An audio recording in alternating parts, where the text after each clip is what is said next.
That was an amazing book that you recommended. The Possum Antechamber? Yeah. Oh, yeah. Yeah. I mean, it really spoke to me. I mean, it was so much like growing up in Garfield. I mean, Wasn't it? Yeah, I know. With the church bell. Oh my God. And the Rotary. Oh, yeah. And the dam. Yeah. I mean, yeah. yeah. And then all the dads, you know, every 2 weeks the dads would just sort of disappear.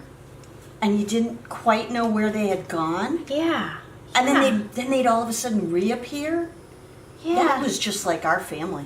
Yeah. Did you ever, I never figured out where, it scared me, you know? It unnerved me. I have to say, I was both intrigued, curious, but I was also scared because where did Dad go every other week?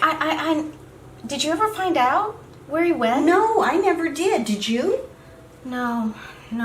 I tried to ask him several times, but he was really evasive.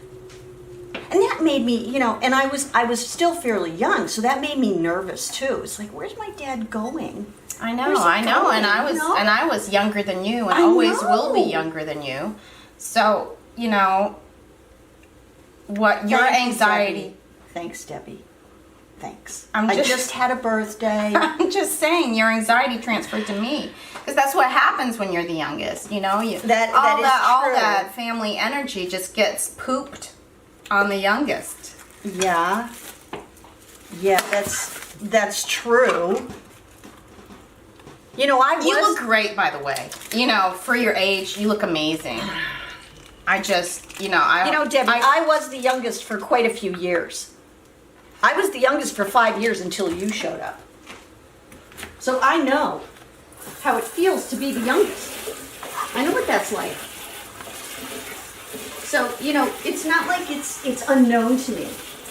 So that made you, you know, my ally growing up. Is that what you're saying? Because it wasn't. Good. I'm sure, because you were not my ally. No, I was not. I hated your guts.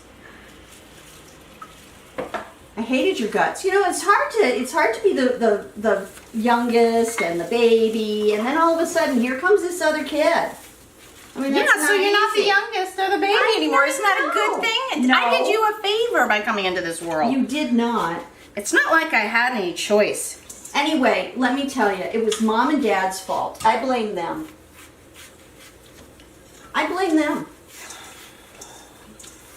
You know, You've got to get past that bitterness, Debbie. why? I like being bitter. It's who I am.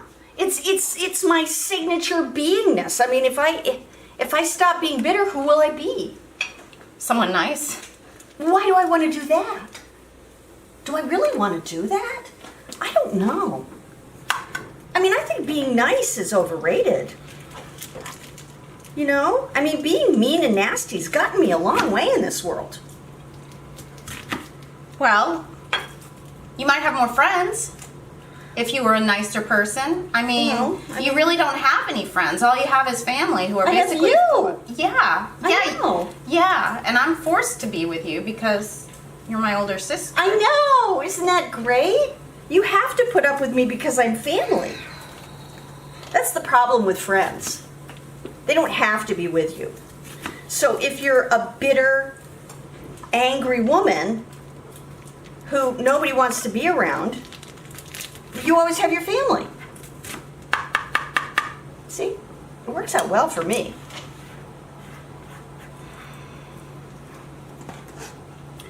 You don't agree?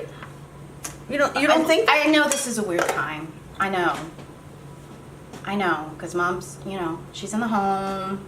I know this is a hard time for you, but Greg and I are moving in together. So... I don't like that guy. I don't like him. I don't think he's good for you. I don't think he's good for you. I don't.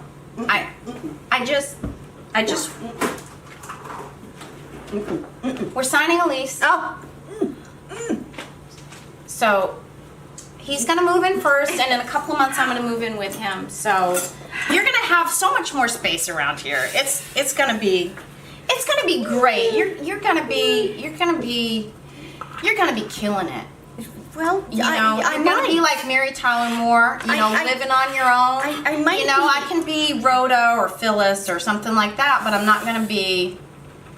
Are there any living electrical problems in this? I mean, are there any problems with this apartment that you're moving into? I mean, is it a dangerous place? I mean, is there any chance of... Why are you going there? Because I'm worried about you. I'm worried. I just, I thought you would say, hey, a nice person would say, let me just rephrase that. Yeah. A nice person would say, hey, Debbie, that's awesome. You're in a committed relationship for the first time in your life. You're doing amazing, going to meetings. You're kind of old for this. I don't know. And does Greg know about the family? Does he know about the family situation and the illness that runs in the family? Have you told him about that? Have you told him about the illness?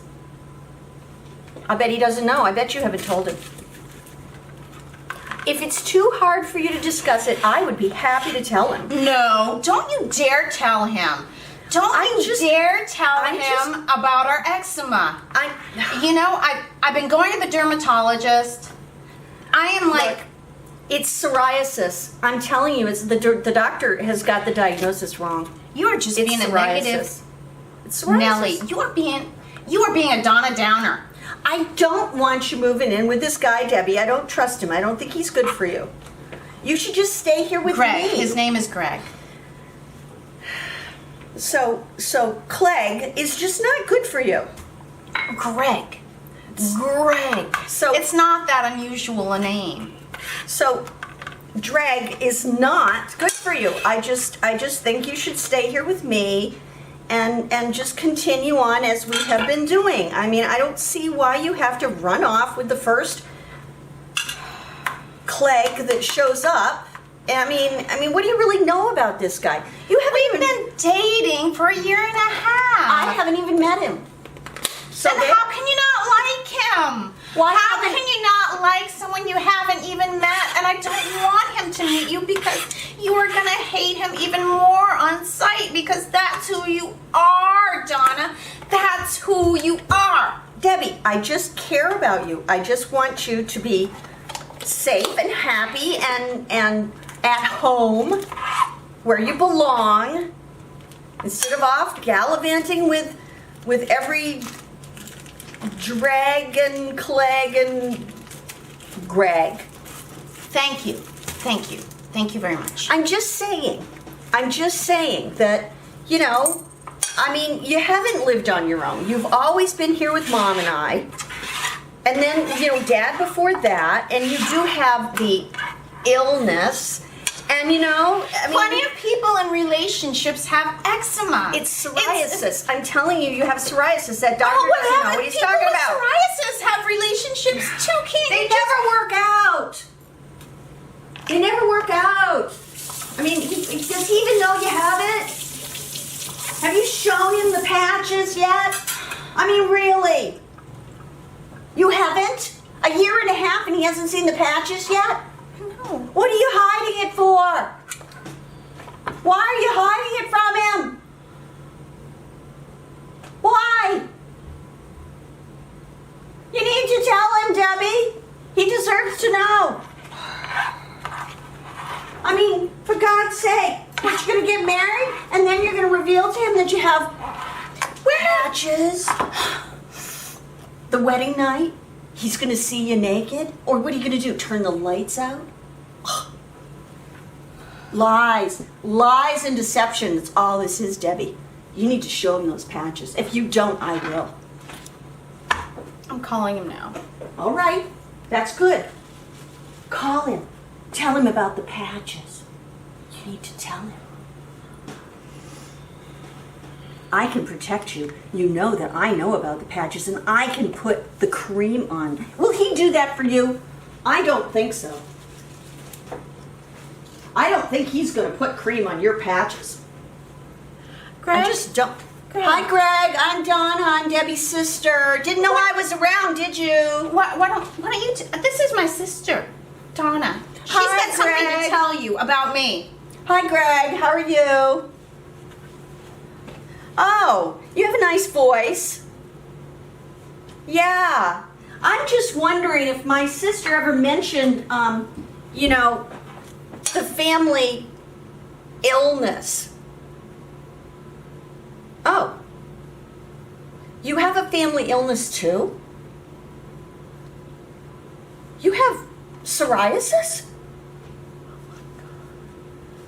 Well, my sister has eczema. Greg, I think Greg, it's Greg. psoriasis. Greg. Okay. We'll talk later.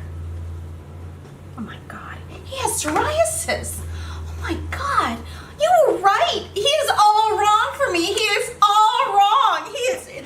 Thank you. It's okay, Dad.